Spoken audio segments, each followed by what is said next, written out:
కడప జిల్లా చింతకొమ్మద్ది దిన్నే రెవెన్యూ పరిధిలో కబ్జాదారులు బరితెగిస్తున్నారు. ఖాళీగా ఉన్న వ్యవసాయ భూములు, ఇంటి స్థలాలు కనిపిస్తే చాలు తప్పుడు పత్రాలతో రిజిస్ట్రేషన్లు చేయించేస్తున్నారు. బాధితులకు న్యాయం చేయాల్సిన పోలీసులు, రెవెన్యూ, రిజిస్ట్రేషన్ అధికారులే ఈ కబ్జా ముఠాలకు సహకరిస్తున్నారని తీవ్ర ఆరోపణలు వెల్లువెత్తుతున్నాయి. మరి అక్రమార్కులపై అధికారులు కఠిన చర్యలు తీసుకోవాలని స్థానికులు డిమాండ్ చేస్తున్నారు. రైట్, ఇదే అంశానికి సంబంధించి మరింత సమాచారాన్ని మా ప్రతినిధి సుబ్బారెడ్డి లైవ్ ద్వారా అందిస్తారు. సుబ్బారెడ్డి.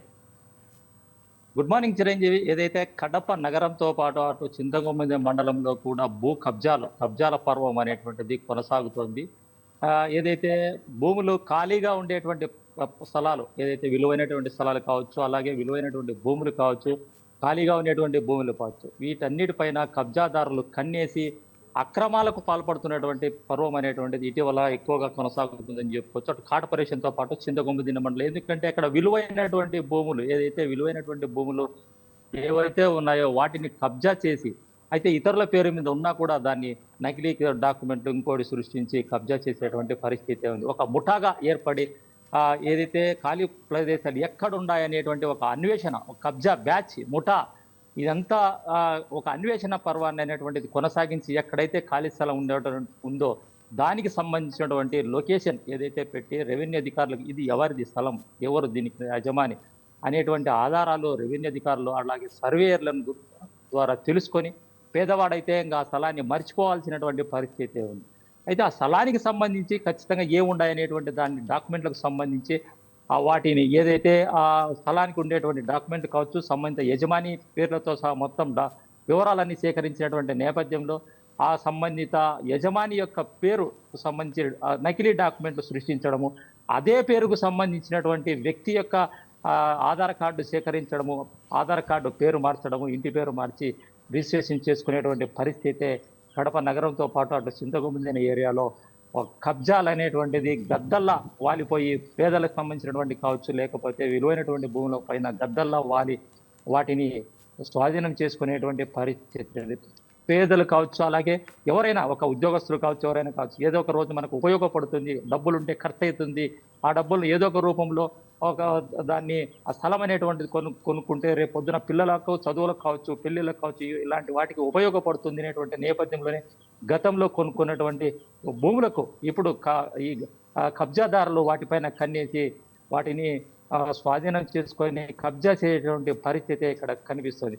ఏదైతే మన దగ్గర ఉన్నటువంటి భూమి ఎవరైనా కానీ రిజిస్ట్రేషన్ చేసుకున్నటువంటి వ్యక్తులు వాటిపైన ఇప్పటికైనా కూడా రెవెన్యూ అధికారులు కావచ్చు, అటు రిజిస్ట్రేషన్ అధికారుల దగ్గరికి వెళ్ళి మన భూమి ఉందా, మన సర్వే నెంబర్కు సంబంధించినటువంటి భూమి మన పేరు మీదనే ఉందా, లేకపోతే మరొకరికి ఎవరైనా రిజిస్టర్ అయిపోయిందా అనేటువంటి చెక్ చేసుకోకున్నట్లయితే ఖచ్చితంగా అది కబ్జాదారుల ఏదైతే ఈ నకిలీ ముఠా ఉండేటువంటి అదైతే కబ్జా ముఠాకు సంబంధించినటువంటి చేతుల్లోకి వెళ్ళిపోయేటువంటి పరిస్థితి ఉంది. మన స్థలాలను మనమే కాయలుండి దగ్గరుండి కాపాడుకోవాల్సినటువంటి దుస్థితి కడప నగరంతో పాటు చింతకొమ్మిది ప్రాంతాల్లో జరుగుతుందంటే అటు ప్రభుత్వాలు నిర్లక్ష్యంగా వ్యవహరించడము, లేదంటే ప్రభుత్వానికి సంబంధిత రెవెన్యూ అధికారులు, రిజిస్ట్రేషన్ అధికారులు, పోలీసులు ఇలాంటి వ్యక్తులకు కబ్జాకు సంబంధించినటువంటి ముఠాకు సహకరించేటటువంటి నేపథ్యంలోనే ఇలాంటి కబ్జా పర్వం కొనసాగుతోందని చెప్పుకోవచ్చు.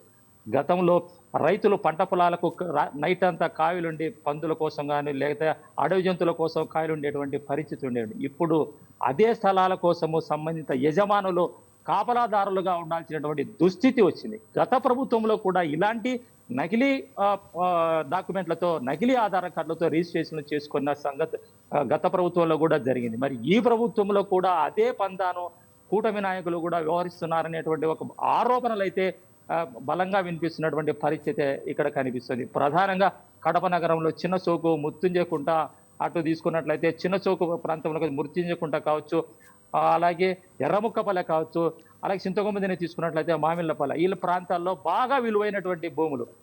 ఎందుకంటే గతంలో ఇప్పుడు కడప నగరము బాగా అభివృద్ధి చెందినటువంటిది, ఎక్స్టెన్షన్ ఎక్కువైపోయింది. చెందినటువంటి నేపథ్యంలో ఎక్కడెత్తుకున్న సెంటు 10 నుంచి 20 లక్షలు పరిగేటువంటి విలువ ఉంది. మరి అలాంటి భూముల పైన ఎక్కడైతే ఆధార్ సీడింగ్ లేనటువంటి భూములని ఎత్తుకుంటున్నాడు ఇక్కడ. గతంలో అంటే 1995లో కానీ 1997లో కానీ కొనుగోలు చేసినటువంటి భూములకు ఆధార్ సీడింగ్ లేదు.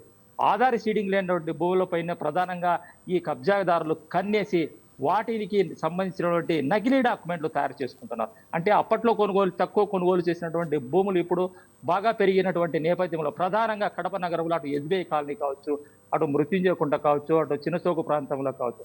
ఇటీవల జరిగినటువంటి ఒక కడప ఎస్బీఐ కాలనీలో ఉన్నటువంటి 2.5 సెంట్లకు సంబంధించి దాదాపు అది సెంటు 20 లక్షలు పలికేటువంటి భూమికి ఒకే పేరు మీద ఉన్నటువంటి వ్యక్తిని నకిలీ ఆధార్ కార్డు సృష్టించి ఆ భూమిని రిజిస్ట్రేషన్ చేసుకున్నటువంటి సంఘటన జరిగింది.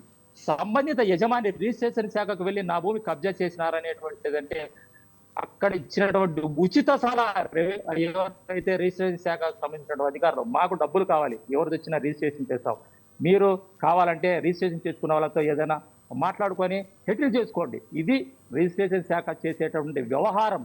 అయితే వీళ్ళకు ఎవరు సహకరిస్తున్నారంటే రెవెన్యూ అధికారులు. మరి కబ్జా చేసినటువంటి వాటిపైన సంబంధిత యజమానులు ఎవరైతే ఉన్నారో ఆ భూములకు సంబంధించినటువంటి యజమానులు, ఖాళీ స్థలాలకు సంబంధించిన వాళ్ళు పోలీసుల దగ్గరికి వెళ్ళి కంప్లైంట్ చేస్తే జస్ట్ రిజిస్ట్రేషన్ దానికి సంబంధించినటువంటి కేసు మాత్రమే ఫైల్ చేస్తున్నారు. ఏదైతే మృత్యుంజయ కుంటలో కావచ్చు, చిన్న చెవులో కావచ్చు, సంబంధిత యజమానులు కబ్జా చేసినటువంటి భూములకు సంబంధించినటువంటి వ్యక్తులు గ్రీవెన్షియల్లో కలెక్టర్కు ఫిర్యాదు చేయడం జరిగింది. మరి కలెక్టర్ సంబంధిత కింది స్థాయి అధికారులకు సూచనలు చేయడం జరిగింది. దానికి సంబంధించి ఏదైతే గ్రీవెన్షియల్లో వచ్చినటువంటి సంబంధిత ఫిర్యాదును స్థాయిలో ఉండేటువంటి రెవెన్యూ అధికారులు సూచించిన కూడా, అంటే కలెక్టర్ సూచించిన, కలెక్టర్ చెప్పినటువంటి ఆ మాటలను కూడా లెక్క చేయకుండా ఇక్కడ సంబంధిత రెవెన్యూ అధికారులు వ్యవహరించేటువంటి తీరు చూసినట్లయితే ఖచ్చితంగా ఈ భూ కబ్జాల పైన ఉన్నతాధికారులు కావచ్చు, అటు ఎవరైతే రిజిస్ట్రేషన్ చేసుకున్నటువంటి వ్యక్తులు ఇచ్చినటువంటి కంప్లైంట్ కఠినంగా పోలీసులు కూడా కఠినంగా వ్యవహరించినటువంటి నేపథ్యంలో మరోసారి ఇలాంటి వ్యవహారం జరగకుండా ఎవరైతే పేదలు కొనుక్కున్నటువంటి భూములకు పైన కబ్జాదారుల కన్ను పడకుండా వాటిని ఏదైతే కొనుక్కున్నటువంటి వ్యక్తులకు దక్కేటువంటి అవకాశం ఉంటుంది. ఓవరాల్గా చూసుకున్నట్లయితే ఇలాంటి కబ్జా ముఠా పైన పోలీసులు కఠినంగా వ్యవహరించాలి. ఉన్నతాధికారులు కూడా కఠినంగా వ్యవహరించినప్పుడే ఈ ముఠా చేసే వ్యవహారానికి కళ్ళెం పడేటువంటి పరిస్థితి ఉంటుంది. Chiranjeevi. Right, thank you Subbareddy.